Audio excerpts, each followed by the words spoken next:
The outline of this video is database schema, database instance, database applications, that is applications of DBMS where it is used, physical schema, logical schema, physical data independence, that is what is physical data independence, we will see that, what is logical data independence, and what do we mean by data definition language or DDL, and data manipulation language or DML.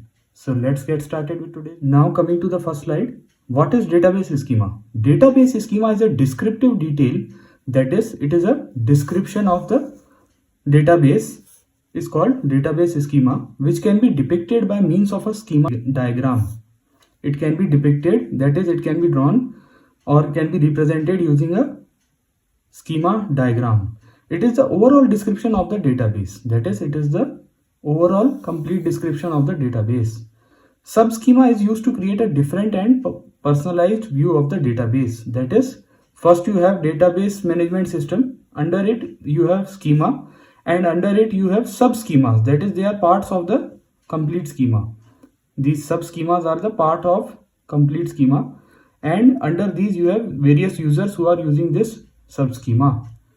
So what is database instance? The data stored in a database at a particular moment, that is at a particular point of time, if you look at the data which is stored in a database, that is called the instance of the database. That is, right now what is the data present in the database, that particular data is called database instance, and the instance keeps changing, right? With time the data keeps coming and we keep inserting data and keep deleting data.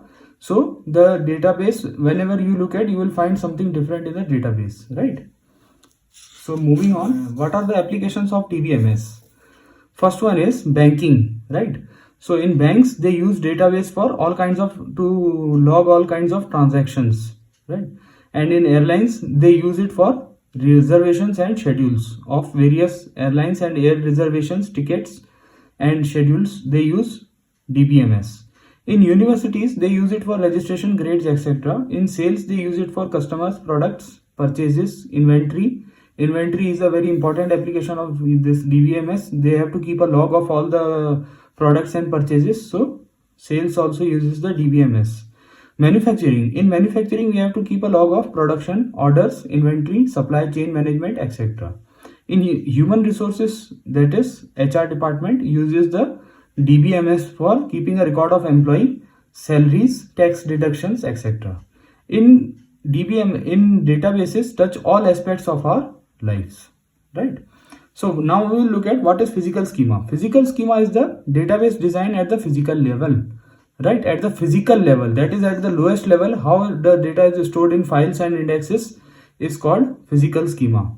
Now coming to logical schema, database design at the logical level, right? At the conceptual level, that is how it has been thought out to store the data and to manipulate the data. How are we doing this? Using tables, views, software.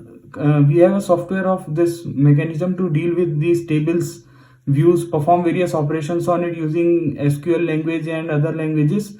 This is all called logical schema, right? This is the conceptual level of DBMS. That is, these two, physical schema and logical schema, they are different. They have a boundary between them, right? Physical data independence means whenever you change the physical data without impacting the schema or logical data.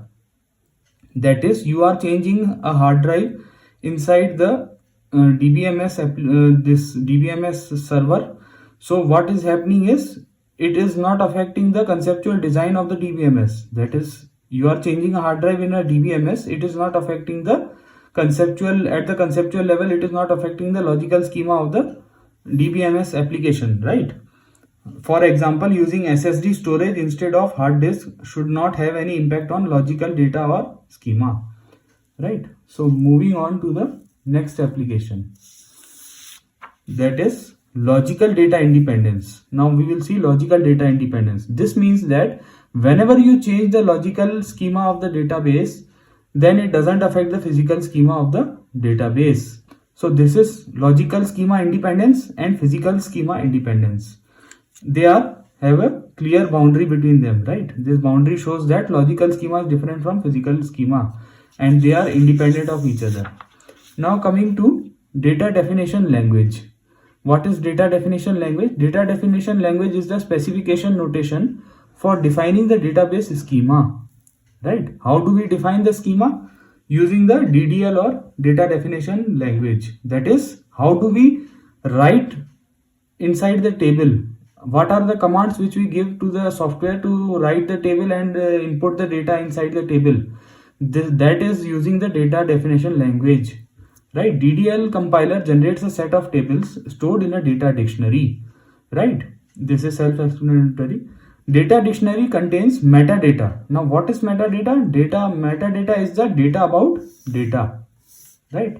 Data about data. That is, once you have categories, then what about these categories? Right? That data is called metadata. You have a dictionary which contains some categories, and inside that categories you have a data. Now the index of these categories is called metadata. You can take this one as an example. Data storage and definition language. Language in which the storage structure and access methods used by the database system are specified. That is data definition language, and this has storage structure and access method used by the database system are specified. Usually an extension to the data definition language. This storage and definition language is an extension to the data definition language. Now coming to data manipulation language. Language for accessing and manipulating the data organized by this DBMS is called, that is, accessing and manipulating the data is done by DML, that is data manipulation language. Appropriate data model, you have a DML which is used for, also known as query language. It is used for manipulating the data or performing operations on it, is called DML or data manipulation language. Two classes of languages are there. This is very important point. This is very important point to understand that there are two classes of languages. One is procedural, this one procedural, and another is non-procedural. Right? So procedural language is one which user specifies what data is required and how to get those data. This line is very important. How to get those data. Right? We are also specifying how to obtain that data and what to do with it. Right?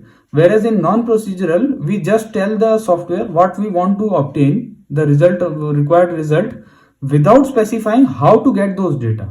Without specifying how to get those data, and it is up to the computer how it performs that operation. Right? So this is non-procedural. We are not telling the machine how to carry on that procedure. Whereas in this procedural, we have to tell specifically how to perform those instructions. Right? So SQL is the most widely used query language, and it is a non-procedural query language. For example, find the name of the customer with customer ID. Some customer table is there and we want to find the name of the customer using the customer ID, this numbers.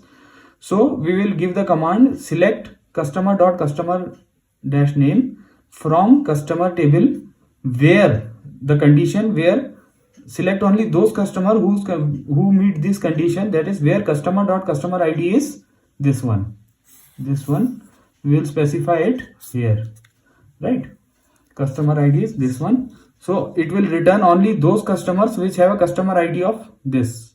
So this was the first video on the DBMS topic. If you found the video useful, then please click on the like button and subscribe to my channel. Thank you for watching everyone. I will see you in the next video. Take care guys.